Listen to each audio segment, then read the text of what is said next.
हिंगोली लोकसभेची जागा महायुतीमध्ये भाजपला मिळावी यासाठी भाजपच्या अनेक पक्षश्रेष्ठींचे ते वरिष्ठांकडे तसा साकडं घातलं होतं, मागणी केली होती.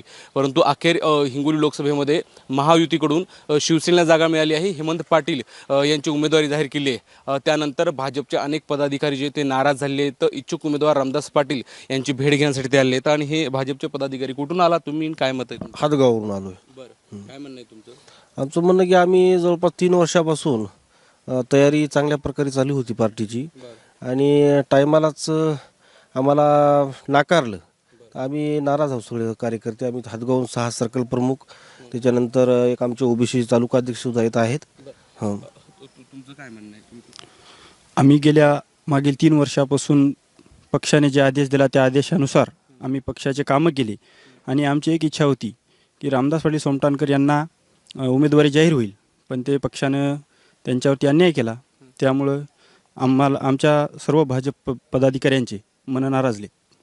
मला हे सांगा, हिंगोली लोकसभा मतदारसंघ शिवसेनेचा बालेकिल्ला आहे, मग भाजप काय एवढं तगादा लावते या जागेसाठी? नाही, पहिलीची परिस्थिती वेगळी होती आणि यावेळेसची परिस्थिती वेगळी आहे. भारतीय जनता पार्टीनं जे भारतीय जनता पार्टीच्या सदस्य कार्यकर्त्यांना जे कार्यक्रम दिले ते इथं हिंगोली लोकसभा संघामध्ये आम्ही प्रभावीपणे ते कार्यक्रम राबवले. इथं विशेष म्हणजे बूथ प्रमुखापासून ते लोकप्रतिनिधीपर्यंत एक कार्यकर्त्याचा एक मोठ्या प्रमाणामध्ये एक जोश आणि उत्साहपूर्व आम्ही 3 वर्षापासून काम करत आहोत.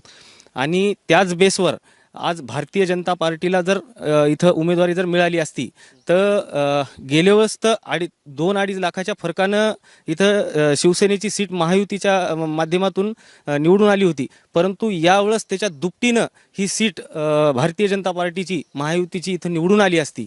त्याच उद्देशानं आम्ही सर्व भारतीय जनता पार्टीच्या सर्व पदाधिकाऱ्यांनी कार्यकर्त्यांनी या सीटची आम्ही आग्रही मागणी आमच्या इथल्या लोकसभेच्या नेत्यांजवळ आम्ही केली होती. त्याच पद्धतीनं आमच्या इथल्या नेत्यांनी वरिष्ठांकडे केली होती. मला सांगा, कुणाला उमेदवारी मिळायला पाहिजे होती असं तुम्हाला वाटतं?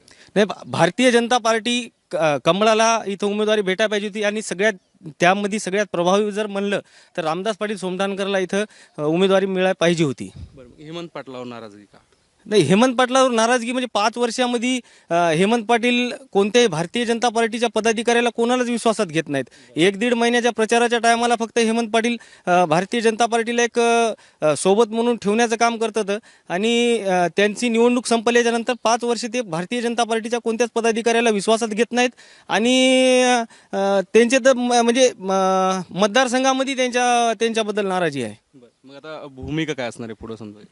भूमिका काही नाही, एक तर भारतीय जनता पार्टीच्या प्रत्येक बूथ प्रमुखाची याच्यावर नाराजी आहे आणि आमच्या तर मनानं 100% उद्याच्या बैठकीमध्ये भारतीय जनता पार्टीचे बूथ प्रमुख आणि हिंगोली लोकसभेमध्ये बरेचसे पदाधिकारी जे आहेत ते मोठ्या प्रमाणात राजीनामा द्यायच्या मनस्थितीत आहेत. तुमचं कुठून आला, तुम्ही काय म्हणता? सर, मी हातगावहून आलेला आहे. मी ओबीसी तालुकाध्यक्ष आहे. जे काही आमचं ग्राउंड लेवलवर काम केलेलं आहे ते खाली रामदास पाटलानं केलेलं आहे आणि रामदास पाटला जर उमेदवारी मिळाली तर हे 100% भाजपला सीट जिंकलेली आहे म्हणून आज गुलाल होतं आमचं हे होतं. पण हेमंत पाटलाला सीट देऊन हेमंत पाटलावर पूर्ण आमचा जो लोकसभा प्रवर्ग आहे हे पूर्ण नाराज आहे. त्याच्यामुळं आमची एकच उद्या बैठकीमध्ये राहणार, एक तर रामदास पाटलाला उमेदवारी द्या, नाहीतर मग आम्ही सगळे पदाधिकारी राजीनामा देणार आहोत. हे भाजपचे पदाधिकारी आहेत आणि महायुतीमध्येच भाजपचे पदाधिकारी हेमंत पाटलावर नाराज असल्यामुळं याचा फटका हेमंत पाटलांना बसतोय काय, अशी परिस्थिती निर्माण झाली आहे. उद्या भाजपची बैठक आयोजित करण्यात आली आहे आणि या बैठकीमध्ये जर ही जागा भाजपला सोडून घेतली नाही तर अनेक पदाधिकारी राजीनामा देणार आहेत, अशी माहिती त्यांनी माझ्याशी बोलताना दिली. कॅमेरा पर्सन आकाश माधव दिपके, एबीपी माझा, हिंगोली. एबीपी माझा, उघडा डोळे बघा नीट.